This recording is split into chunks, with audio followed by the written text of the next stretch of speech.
সকাল এখন 7:30 বাজে। আমি না এখানে দাঁড়িয়ে দাঁড়িয়ে এই যে একটা ঝাড়ের মতন দেখছো, এর মধ্যে না ঘুঘু পাখি রয়েছে। হ্যাঁ, কি সুন্দর ডাকছে। আমি একটা ঘুঘু পাখি দেখতে পাচ্ছিলাম আর ডাকটা শুনছিলাম, তাই তোমাদেরকে একটু দেখালাম। নমস্কার বন্ধুরা, আমার আরেকটি নতুন ব্লগে তোমাদের সবাইকে স্বাগত জানাই।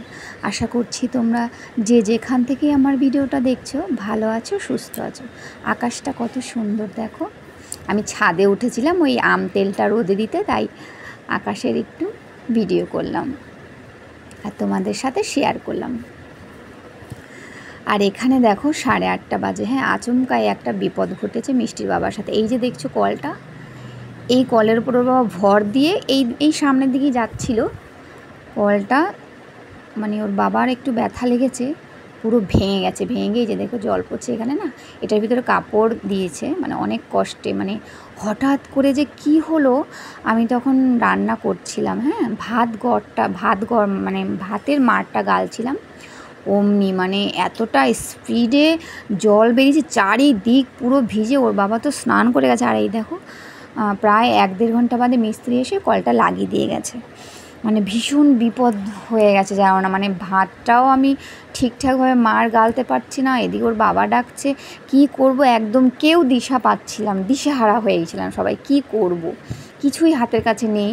আর হাতটাও সরাতে পারছে না, হাত রাখতেও পারছে না এতটা স্পিডে। মানে আমাদের ওপরে তো 2টো ট্যাঙ্কি আছে। হ্যাঁ, সেই 2টো ট্যাঙ্কির, এটা ট্যাঙ্কির মানে জলের সাথে এই কলটা মানে সিস্টেমটা রয়েছে আর কি। কি বলবো জানো না, মানে প্রচণ্ড ভয় পেয়ে গেছে, আচমকাই হয়েছে তো। যাই হোক, এখানে দেখলে এখন ঠিক আছে। আর আমি এখন ঘর মুছছি। মানে তার আগে দেখলে আমি টিফিন করে নিয়েছি। ওই কাঁঠাল দেখলে, কাঁঠাল একটা দিদি দিয়ে গেছিলো, আর একটা রুটিটা একটু বাটার মাখিয়ে আমি খাচ্ছিলাম।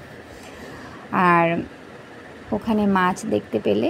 আর এখানে দেখো আমার ঘর মোছা হয়ে গেছে, আর আমি মাছ ভাজা করছি। হ্যাঁ, মাছ ভাজা করছি বলতে 2 পিস মাছ আছে আগের দিনের, আর মাছের মাথা আছে, এগুলোই রান্না করব আজকে আলু দিয়ে। ঘরগুলো মোছা হয়ে গেছে, ওদিকে মেয়ে স্নান করছে। আজকেও আমি রান্নাটা সেরেই, মানে সমস্ত কাজবাজ তো হয়েই গেল, এখন রান্নাটা করি, রান্নাঘর পুরো পরিষ্কার করে তারপরে স্নানটা করবো। আজকেও তাড়াতাড়ি হয়ে যাবে। মেয়ে স্নান হয়ে গেছে। আর এখানে দেখো আমি মাছগুলো একে একে ভেজে তুলে নিচ্ছি। জানি তো, রান্নাটা করতে করতে ভাবছিলাম যে কি এমন হলো একটা হঠাৎ করেই। মানে এরকমই হয়তো আমাদের জীবনে বিপদ আসে, দিশেহারা হয়ে যায়, কি করব না করব, অনেকটা সময় চলে যায়। যাই হোক, ওর বাবার অল্পর ওপর দিয়ে গেছে। মানে লোহার একটা কল, ভাবো কিভাবে ভেঙে পড়েছে। যাই হোক, কলটা অনেকদিন ধরেই ওখানে ওরকম ছিল। আচ্ছা, আমার এই আজকে মাছের মাথা দিয়ে আলু দিয়ে যে রেসিপিটা করছি তোমরা দেখতে থাকো। মাছগুলো ভাজা হয়ে যাওয়ার পর আলুও ভাজা হয়ে গেছে। আমি তেলের মধ্যে কি দিলাম, জিরে, তেজপাতা আর গোটা গরম মশলা ফোড়ন দিয়ে পেঁয়াজটা এবার ভালো করে ভেজে নেব। দেখো এখানে আলু ভাজা করে রেখেছি, এরকমই ডুমো ডুমো করে আলুগুলো দিয়েছি।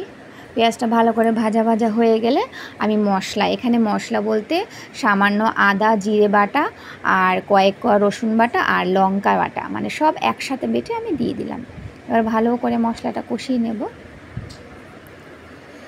বন্ধুরা, আজকের ভিডিওটা তোমাদের ভালো লাগলে অবশ্যই লাইক করো, কমেন্ট করো, শেয়ার করো, আর আমার চ্যানেলটি অবশ্যই সাবস্ক্রাইব করে আমার পাশে থেকো। আমার পাশে থেকে একটু ভালোবাসা দিও।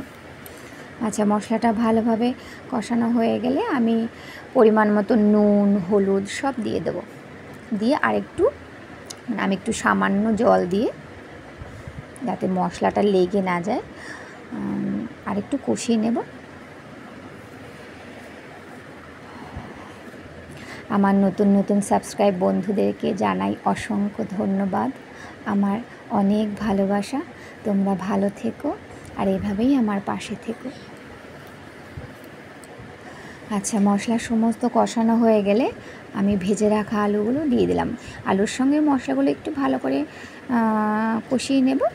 তারপরে পরিমাণ মতন জল দিয়ে দেবো, যতটা জলের দরকার হবে আমার। আজকে তো ভাতটা যেহেতু ওই বিপদটা ভাত মানে ভাতের মার গালার সময় যখন বিপদটা ঘটলো ভাতটাও আমার একটু গন্ডগোল হয়ে গেছে জানো তো। মানে ভাতটা নামিয়েও আমি ভাতটা গড় দিতে পারি, কীরকম যে একটা হলো তোমাদের কি বলবো। আচ্ছা, পরিমাণ মতন জল দিয়ে দিয়েছি, জল দেওয়ার পরে ঝোলটা ফুটে উঠেছে। এবার মাছের মাথাগুলো আর 2 পিস মাছ আছে, এই 2 পিস মাছ মিষ্টির দাদুর হয়ে যাবে, অসুবিধা হবে না। আচ্ছা, আমি সমস্ত ভাজা মানে মাছ আর মাছের মাথাগুলো দেওয়ার পরে না আমি ঢাকা দিয়ে রেখেছিলাম। আমি একটু নামিয়ে দেখছি যে আলুগুলো সিদ্ধ হলো কিনা, কিন্তু আলুটা সিদ্ধ হয়নি, আরও কিছুক্ষণ আমি ঢাকা দিয়ে রাখবো।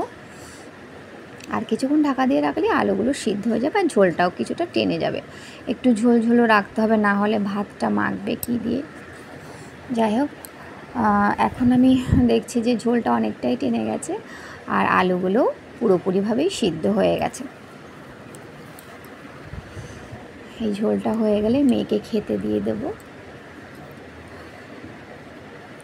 রান্নাটা হয়ে গেলেই, আজকে রান্না তোমাদের আর দেখালাম না, ভাত ডাল আর পাট শাক ভাজা করেছিলাম, তোমাদের আর ওগুলো দেখালাম না। আচ্ছা, আমার এই রেসিপিটা তোমাদের কেমন লাগলো অবশ্যই জানিও। সব শেষে আমি একটু গরম মশলা, গুঁড়ো গরম মশলা একটু ছিটিয়ে দিলাম, আর সমস্ত তরকারির সঙ্গে আমি মশলাটা একটু মিশিয়ে দিলাম। আচ্ছা, দুপুরে তো সমস্ত কাজবাজ করে খেয়ে নিয়েছি, তারপরে আর ভিডিও করিনি, একটু ঘুমিয়েছিলাম। এখন আমি এই জামা কাপড় এনেছিলাম ছাদ থেকে, সেই জামা কাপড়গুলো একটু ভাঁজ করে রাখি। জানো তো আজকে মিষ্টির বাবা আসলে একটু বাজারে যাব, তোমাদের বলেছিলাম ওভেনটা একটু চেঞ্জ করব, আরও টুকটাক কিছু জিনিস লাগবে, সেগুলোই আনতে যাব। আর এখানে দেখো আমার মেয়ে টুকটুক করে মানে টুকুস টুকুস করে তাকাচ্ছে আর আসছে আমি কি করছি, আর বিভিন্ন কথা বলতে এই আসছে আর যাচ্ছে এই করছে। যাই হোক, ভিডিওটা আর বড় করব না বন্ধুরা, তোমরা ভালো থেকো, সুস্থ থেকো, সাবধানে থেকো।